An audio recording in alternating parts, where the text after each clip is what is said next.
welcome today in Woburn. I'm very excited today to have Michael Mulrenan with me, and we're talking about his campaign for re-election at school committee. Welcome, Mike. Thank you, Jen. Thanks, Jen. Excuse me, Samantha. I'm sitting here in the WPMC studio, so if I refer to Jen, You thanked the right person. Jen does all the real work. I just show up and ask questions. well, I'm happy to be here, Samantha. And first off, I just wanted to wish you a happy birthday. Today is Samantha's birthday. This may not go out till after your birthday, but happy birthday to Samantha for another year. And Thank you. I also have I also have on my notes here to Samantha that it's nothing to do with my campaign really, but it's about Samantha because I know I had the opportunity to attend your recent blood drive. I believe your father-in-law, which again, we're probably going to hit the word community a couple of times today. That's a community event. It's always needed. It's always helpful to do that. And I know you had a success at that. I was happy to attend. Also being here today as an almost retired firefighter. I know you have firefighters in your family. I want to thank them for their service. And again, I have some notes here to shout out about WPMC, but we'll get into that later. So I'm all yours.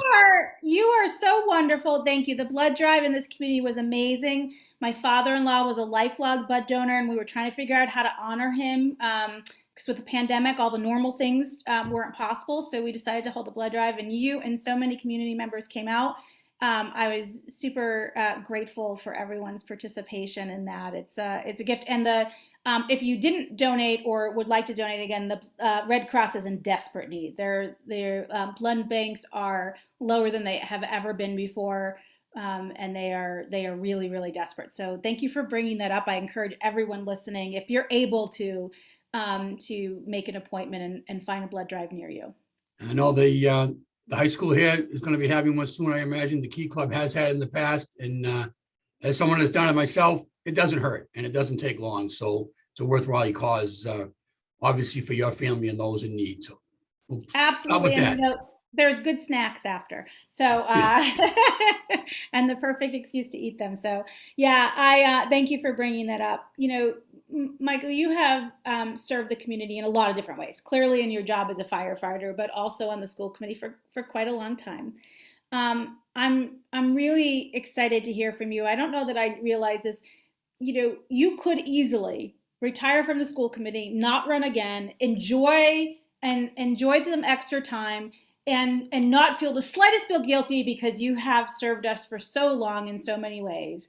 What keeps you coming back every couple of years? Well, it's actually a great question, Samantha, and I think it came up today during my family talks with my wife about being on the show today. And it's a cliche, it's a common comment, but it never gets old. It's always challenging. It's been a great run.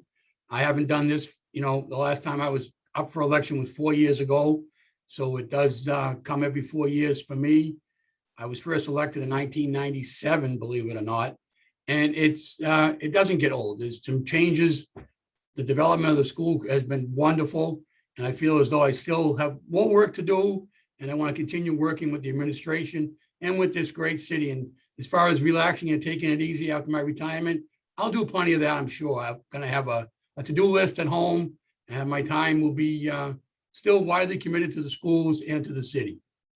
And I'm sure you get a little time in there with that adorable grandchild of yours as well. Oh, are we allowed to talk about our grandchildren? We have 30 minutes.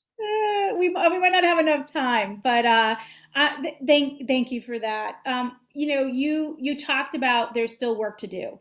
Let's talk a little bit about some of the places that you feel that we should be looking to improve. So as we look out, this last year has been all about the pandemic mostly, right? And adjusting and all the challenges and opportunities that have come with that, like giving students iPads, or not iPads, but Chromebook and devices. Some of the additional money that has come to us as a city through federal grants. But as we look forward past response to this immediate health crisis, where are you hoping that we make investments in our schools? Well, I think obviously, and I know you've had other, candidates and other people on your show recently about Woburn, development of Woburn and the growth here in Woburn. So I'd like to see the city work with the mayor, the city council, and the MSBA folks to continue our school building plan. Obviously, the Linscott and Alta Vista are in need. We have now authorized a feasibility study to access those needs and figure out those needs. And hopefully at the next round from the MSBA, they usually just ask for a letter of intent from your community, and Woburn can submit that letter and say, we intend to continue our plan, and therefore getting equity across the board.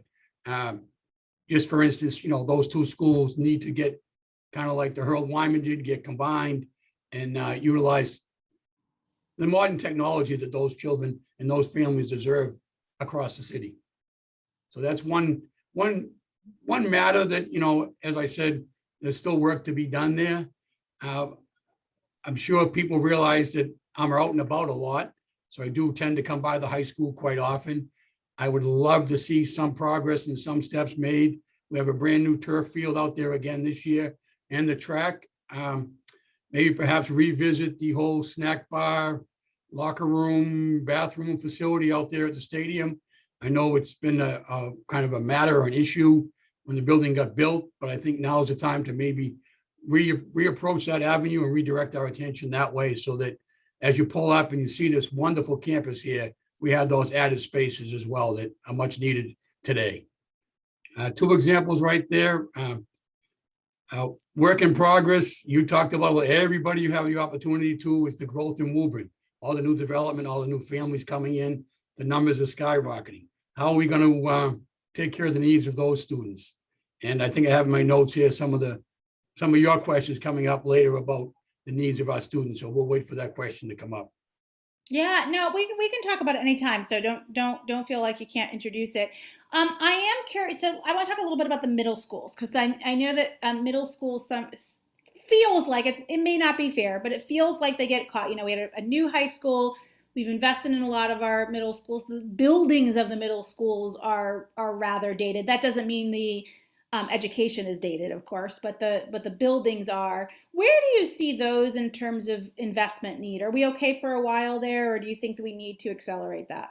Well, I think you're right. The investment in the infrastructure is going to be needed, but I think some people might not know this, but the HVAC has been upgraded in those buildings, as well as the windows. We have some solar on the roofs now of those buildings, things that you really don't know and see each time you go by there. They have new roofing, up-to-date new roofing, so they'll last a little bit longer. So I think the bones of the building are there. I think the space needs are always going to be there to accommodate all of our students in the building. Overall, I think the windows have been replaced. I know the recent project over at the Kennedy Courtyard. Our scout did some projects and refurbished that area as well. So there's always things that need to get done, just beautification wise. The staff, again, it's a situation where they kind of make do with what they have and the space that they provided with. The auditoriums, lighting is an issue with both those auditoriums. Just, again, rejuvenate those sections of the building. The seats have been replaced in them. They're now more handicap accessible in both of our auditoriums. So that's good news, but there's always room for improvement. Good. That's really helpful. I actually was not aware of many of the things that you mentioned that have gone into those schools. My kids were in the middle schools a number of years ago, so there sounds like there's been some great improvements there. I love to hear that. Tell me about the committee. If I could interrupt you about that, I know you Of also course. spoke with Alderman at Large Ferrillo, Councilman at Large Ferrillo recently on the show, and he mentioned the Northeast Voc, and they just recently, I know the mayor was on with your show, and the Voc is going to get a redo as well, much needed over there. And I know that Ferrillo mentioned coming to lunch. I will have in my notes here that he didn't really pay a lot of the times that we did attend lunch, but it was a great opportunity to see the Woburn kids that are over there at the Wakefield Voc in action. And I know you're familiar with the program. The kids actually, work in this food service industry, and they're in their culinary arts. So you get a chance to chat it up with the kids, see what their programs are and how they like being over there at the Voc, because that's another investment that the Woburn schools are making. So I just It's want to a put it out there. wonderful. Thank you for bringing that up. It's a wonderful investment. Two of my children went to Woburn High. One of them went to the Voc and settled metal fabrication and had a really great experience there, and is working in their field now, getting there, and their work is paying for the journeyman's license. So I love that we have a variety of educational options available to our Woburn students, and it's nice to see that. And that building is in pretty desperate need for sure. Tell me about the committees that you have served on and some of the work that you've done there this last couple of years. Okay, well, it's been my honor to be chairman quite a few times over my tenure here at the school committee, but currently I'm the chairman of the Personnel Subcommittee. I'm a member of SSA, and I'm also on the Resource Subcommittee currently up until, January of 2020. There may or may not be some changes with those subcommittees. So basically, to answer your question, I've served on all the subcommittees and I've served as chairperson for many occasions. Excellent. And, I feel like I hear these acronyms and I have a very general sense about what they do. SSA is the Student Services Student Services Work, is that Achievement. correct? Student Services Thank you. Achievement. It way back when it was just more or less dealing with the special ed department, but obviously nowadays under Dr. Balsteri, our HR director is involved, our parent liaison, Adriana's in there. So I think it's also just the needs of the community through CPAC as well, but it's not just the special ed department. So that's why it's Student Services and Achievement. So we learn, what's going on in the schools, what's coming up in the schools and some of the needs and what the changes may be down the road. Thank you for doing that. I want to just talk about something that I hope you as a school committee do not need to make a decision about, but I am asking everyone because it is something the community cares a lot about. It looks like we are getting closer and closer to FDA approval on vaccines for students of all ages. Right now it's for 12 and up. Assuming that the FDA, not just temporary emergency approval, but full approval is in place, would you support mandatory vaccination like we have for measles and other things where we have, exclusions for medical needs and religious purposes? So, not, putting all the normal parameters around it. Would you support doing that? And you may not be able to answer that question right now, but what is the criteria you would look at to evaluate that? Should the school committee have to make that decision? Another great question, Samantha, and I think I had my notes here. Watch out for vaccine questions from Samantha. It's a tough one. I know this is a tough topic, but a lot of people care. So thank you for answering it. And I think you've had guests on, you asked them if they had a crystal ball for the future. So I think in the future, not today, not tonight's meeting, but in the future, you may see a vaccine like a COVID vaccine listed for your students' admission to school, just like going into college this fall, So not tonight. I don't want to put it out there that we're going to have that tonight, but you always talk about the future of the crystal ball. And that way, in the future will be the norm. Just like you're entering today's schools with certain check boxes, medical history for your student. As for right now, and I think tonight it just came out again on the news. This is Monday, October 25th. There's another one that might be out for children as soon as middle November, end of November. Again, anybody that's followed the school committee and followed up, I'll say our superintendent, that poor guy, because we're under the guidelines of DESE.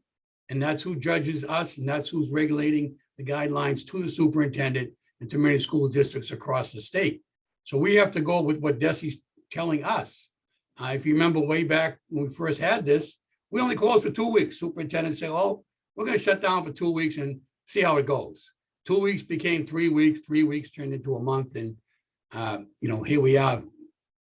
I don't know how many months later, almost 2 years later, and we are in a better place. I'm not saying we're not. Our students are back in the classroom, right? That's back in the classroom in front of their teachers, the parents. I have my notes here too. Thank you, parents. The parents that work from home under those crazy conditions during this precedented time, and hopefully it will never, ever happen again in anyone's lifetime. But I think, kudos to those parents to make it come up. Back to your question, Samantha, vaccines, we'll have to wait and see. I think we're going to wait for DESE. Tonight we have a meeting, so we're going to go by what we're doing tonight. In our recent experience with DESE, we usually have a meeting, and late in the week, DESE comes back with a complete change of what we already, went after. The road we went down, and we just pivot again. Another word we use a lot was pivot. So if we need to pivot, we pivot. But right now, it's not on the to-do list because of the vaccine rate and the current status of the 80% rate in the building. The 80% rate in the building is for high school rate, or are you talking about staff? high school students and staff here in this building, which currently we'll find out again tonight, thanks to the city board of health, superintendent and mayor's office. We'll get another update tonight as to how close we are to that 80%. Again, came from Desi, that number. Don't ask me why 80, why not 62 and a half? Why not? So 80 is the number we're going for. If it gets changed, we'll address that as well. Excellent. Thank you for that update. I know this is tough and hard and no easy or single correct answers. So appreciate how you're thinking about it. I want to talk a little bit about diversity in the school. So today we have a really diverse population. And when I talk about diversity, I'm talking about genders, race, culture, sexual orientation, political viewpoints, socioeconomic status, all the things that affect how we view the world. We have a really diverse student base, which is a reflection of our diverse community. Our staff doesn't quite reflect the amount of diversity that we have overall. What should or could we be doing to help make sure that all of our students feel welcomed in our schools and supported and have resources that they can turn to and feel comfortable with? Well, that again, it's not just a school issue. It's a matter for the city right now, across the board for the city of Woburn. But I'll talk about the schools. I know we recently had Judy O'Neill was in HR. We didn't have an HR director. She was our HR director. Now Marissa Bozazian has taken over in that area. So they went to job fairs. They're doing the outreach to get candidates here in the city of Woburn school system. And, again, it's not, the diversity that you're here, that you're applying for a position. So that we want to get the right candidate for the right position. And I think, another concern people have is getting here. If you were to be hired by the Woburn school system, although we all think of just, riding down Main Street and pop into the school system and get to school. These people may have transportation needs that have to be met. But I know up here at the high school, there's going to be a program coming out soon. Because if you look around, I don't have the number right in front of me, but I know from being up here and seeing the staff throughout our district, not just in the high school, but a lot of Woburn people are teaching here in Woburn. So they come back. And I know there's going to be an emphasis here in the high school. Anyone that's going in the field of education, kind of groom and mold those students right now to get down the education field and maybe pilot a program here in Woburn with a nearby college to keep that connection and that partnership going. So you won't, right now, you're right, Samantha, we have a very diverse population across the board. People of color, sexual orientation. So I think we can address those needs by way of working within the school system right here at the high school, and more outreach and more inclusion everywhere, which, happens across the city. Excellent. One of the things that families are challenged by is before and after school care. And we have some really excellent programs in our community that are run by Boys and Girls Clubs, the YMCA, those are the two I'm aware of. There might be others. But there always seems to be long waiting lists. And I know families often feel like they're trying to juggle. What's your vision on the school committee for how we can continue to enhance the before and after school programs that families can take advantage of? Well, again, after COVID, it should become a little bit easier because it should be an easier staffing matter. Right now, and the superintendent has told us in the past that a lot of our staff, a lot of our teachers, which would do an after school or before school program, they're tired, Samantha. Just like the parents were tired at home, our staff are tired. So I think it's been difficult for either before or after school to get staffing and get the qualified staff that you have to meet the regulations to have a program. Boys and Girls Club's doing great. Again, limited staffing, limited space. The city itself could do better after COVID, perhaps, when we have a little more emphasis and a little more energy to do that, and a little more drive that people are now willing to do that. It's still not at the point that everybody's willing to, go out and be around people yet. But I think down the road, it should be what we are calling today's new normal. We can get back to regular normal, hopefully. That's my wish. And to address it would be, see what time brings. It's going to be if they never got the candidates to work there and staff it, then they can't run it. the regulations are such, that you have to have so many adult supervisors for so many bodies in the building. You can't meet that. You're gonna have to, cut back on your population. And unfortunately for the parents, they're gonna have to wait their turn. Hopefully that answers your question. It does. Thank you. And speaking of staffing shortages, we had some bus driver shortages at the beginning of the year, as did, I imagine, communities around the nation, but certainly around Massachusetts. I'm not sure what the current status is. Are we fully staffed, or are we still using some support resources from like the National Guard or others to help out? Well, it's my understanding from the sped director, Ms. Ryan, the other morning, was that the National Guard is doing our special ed transportation for the North Reading Transportation Company, and North Suburban under Mr. John Devine. They're doing the best they can. Again, I know up here at the studio, they've done their best, to film some of our sports. Sports are running late and a little off schedule due to, busing matters, because the drivers have to double back and get there. But again, it was a staffing matter. Myself, I was a bus driver a long time ago. It's a great job, but it's something that people do twice a day.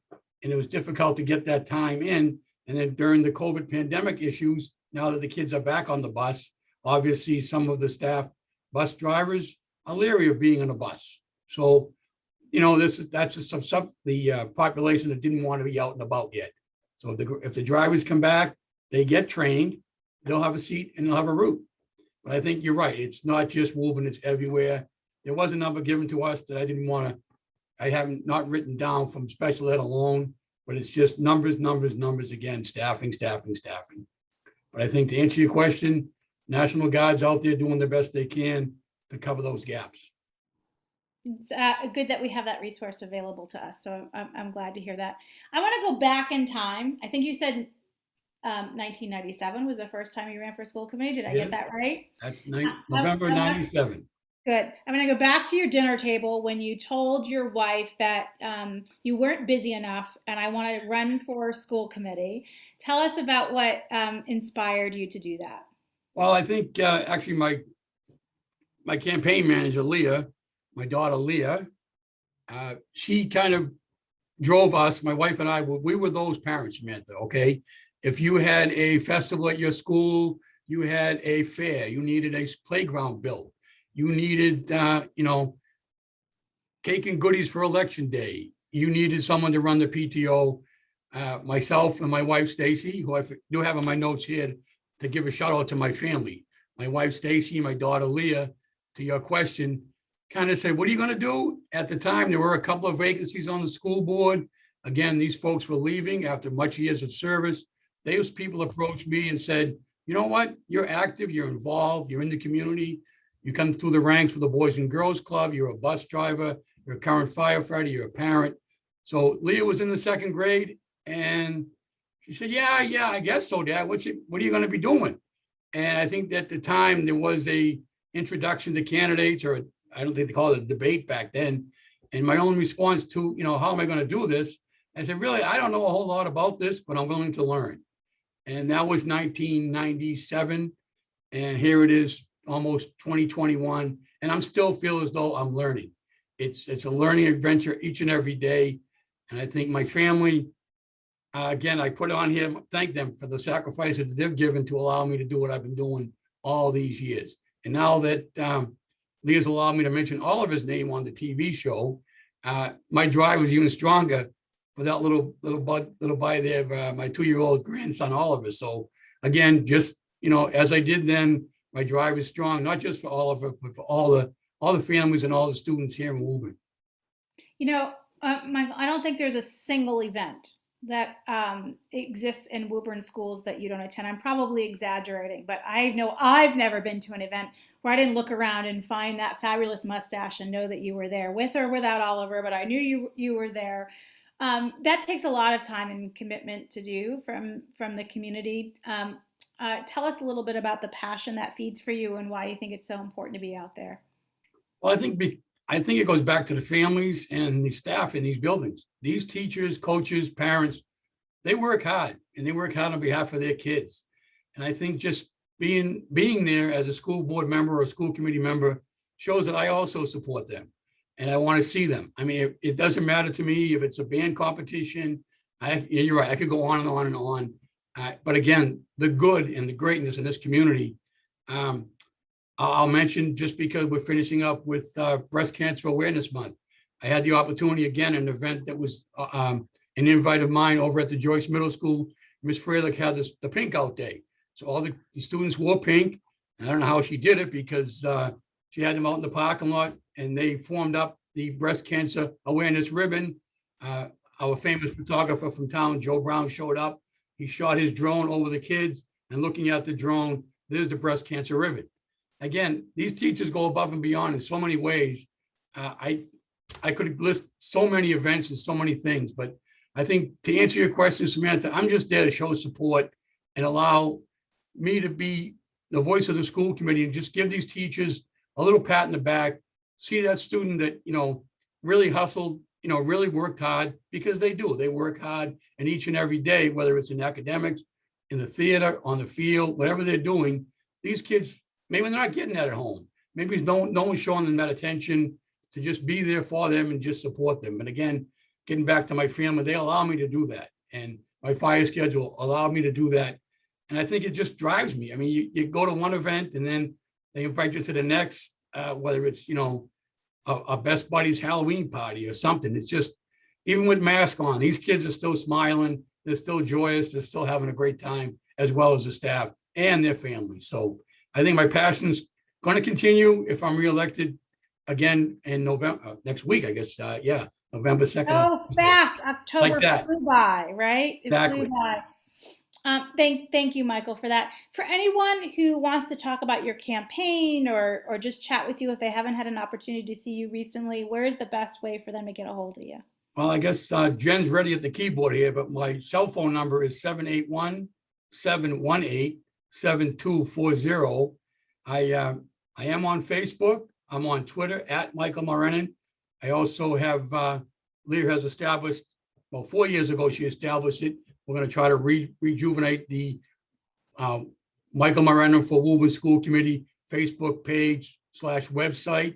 Anybody can comment there or ask questions there. My cell phone is always available. And again, you talk about me being places. I feel as though, I hope I'm approachable. I hope people feel comfortable coming up to me with, questions, concerns, or any kind of acknowledgments they want me to bring forward to the schools or to anybody, or just say hello. But I think it's out there. I'm also, apparently, Leah put me on Instagram. Not a whole lot of shout outs on Instagram for me. I have no clue what TikTok is, so we'll eliminate that. You would be great on TikTok, just saying. But I think people can find me through my, cell phone, on Facebook, on Twitter. Email is michaelmulrenan@hotmail.com, as well as michaelmulrenan@woburnps.com from the school website. But yeah, that's me. That's kind of it.